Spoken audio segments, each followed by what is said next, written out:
Squid Game is known for its deadly and fair games, but some of its games are completely rigged, ranked from least to most unfair, starting with one that seems innocent.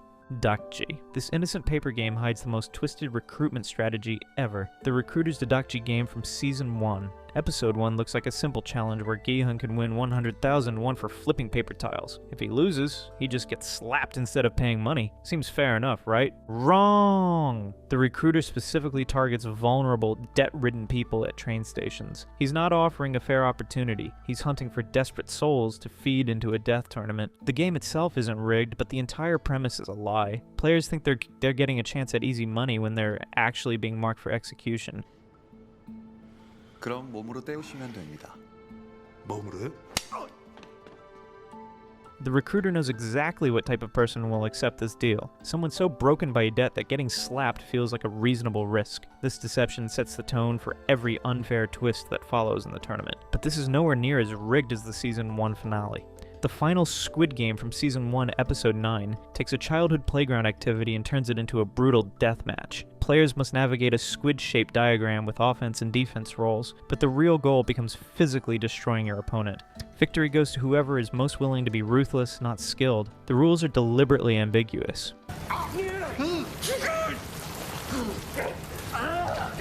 What started as a game about reaching the squid's head becomes a fight where anything goes. Players can use excessive force, dirty tactics, and pure violence, like when Gi-hun gets a handful of sand to throw at Sang-woo's face. This unfairness comes from the rule and ambiguity. When the guidelines are unclear, the strongest and most violent players have every advantage. Skill, intelligence, and fair play to become meaningless when the game secretly rewards savagery. The childhood innocence is just a cruel facade covering legalized murder. But at least players could fight back in that game, unlike Red Light, Green Light. Red Light, Green Light from Season 1. Episode 1 seems straightforward until the first player moves during red light and gets instantly executed by turrets. That's when players realize that this isn't a game. It's a massacre with playground rules. Players get no practice round, no warning about the lethal stakes, and no second chances. The doll detects the tiniest movement and orders immediate death. Human error, losing balance, or even breathing too hard becomes a death sentence.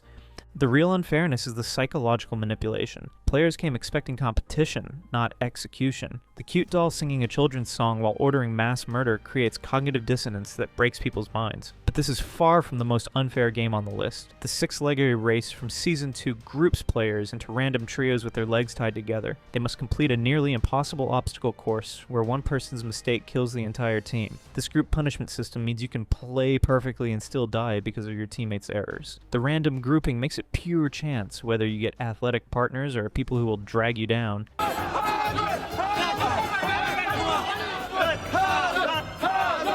Some players end up with elderly teammates or injured contestants who physically cannot complete the course. Your survival depends entirely on factors beyond your control. The obstacle course is designed to be almost impossible even for coordinated teams. Players trip over each other, fall behind, and struggle with the restraints. The game punishes individuals for circumstances they cannot influence, making skill and preparation meaningless. But the next one was so much more rigged. Hide and Seek from Season 3. Episode 2 splits players into hiders and seekers. Hiders must survive or find color-coded key exits while seekers hunt them with knives. But the maze is so brightly lit and open that actual hiding is impossible.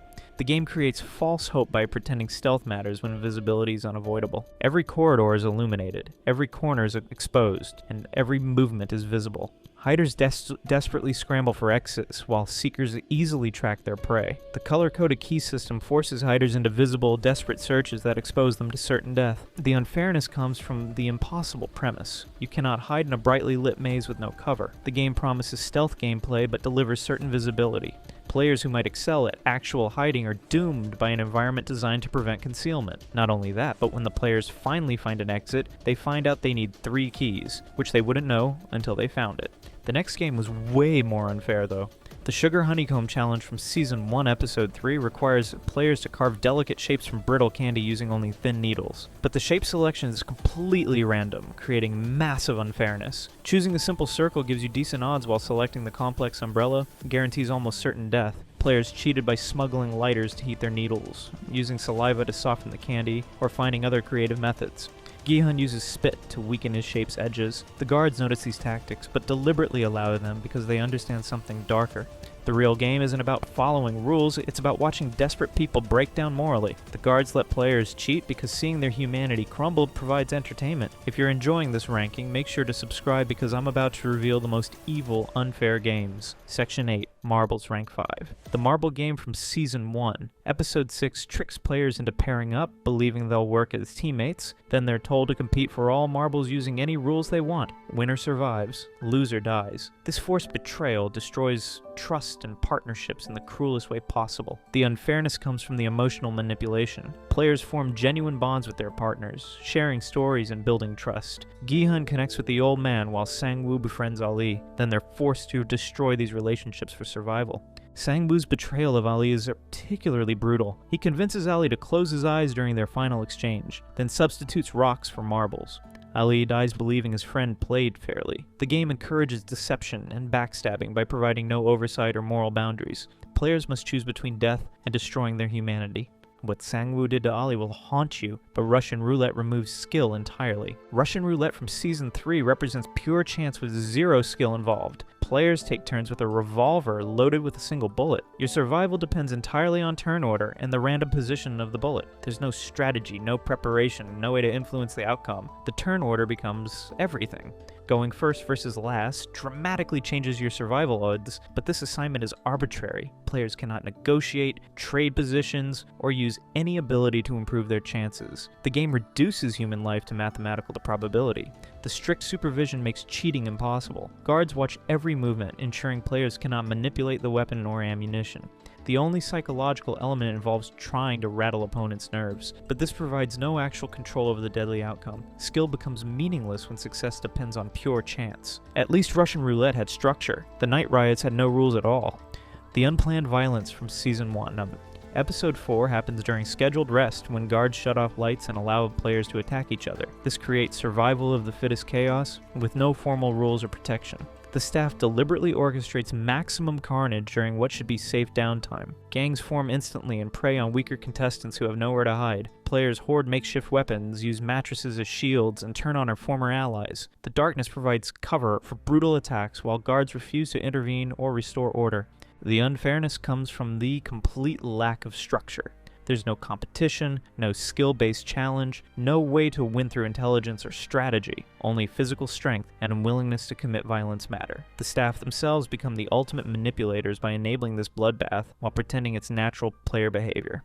The staff's manipulation gets even worse in the Squid game. The Squid game from Season 3's finale takes place on multiple high platforms where contestants must push each other to their deaths. The elevated design leaves almost no room for maneuvering, making physical force the only factor that matters. Players with less strength or poor positioning face guaranteed death. The platform setup eliminates strategy, alliances, and cunning. You cannot negotiate, hide, or use intelligence when the only objective is pushing opponents off deadly heights. The game becomes purely about who can physically overpower others in brutal combat. Some players pretend to form temporary alliances, only to double-cross with sudden shoves, but these betrayals are tactical necessities rather than meaningful choices. The game's design forces violence by providing no alternative victory conditions. Physical disadvantage becomes a death sentence when brute strength determines everything. This platform deathmatch is brutal, but nothing compares to the glass bridge. The glass stepping stones from Season 1, Episode 7 represented the most unfair game in Squid Game history. Players must cross a bridge where each step is either tempered glass that holds weight or regular glass that shatters. The order is randomly assigned, with front players essentially guaranteed to die while revealing safe paths for others behind them. The order selection creates an inevitable sacrifice system. If you're assigned to go first, second, or third, you will almost certainly fall to your death while testing glass panels. Your death serves the sole purpose of providing information for players behind you. The game literally requires innocent people to die, so others can survive. When the glassmaker reveals he can identify safe glass, the front man immediately shuts off the lights to eliminate this advantage. This proves the game is designed to maintain randomness and ensure front players cannot use skill to survive. The staff actively sabotages any player ability that might create fairness. The final twist about this game will make you question the entire series. The glass bridge doesn't just represent unfairness, it reveals the true nature of the tournament. Players aren't competing in games, they're participating in a systematic sacrifice ritual where some must die so others can advance. No amount of skill, intelligence, or preparation can overcome a system designed to require deaths. Click the video on the screen to how to beat every death game in Squid Game.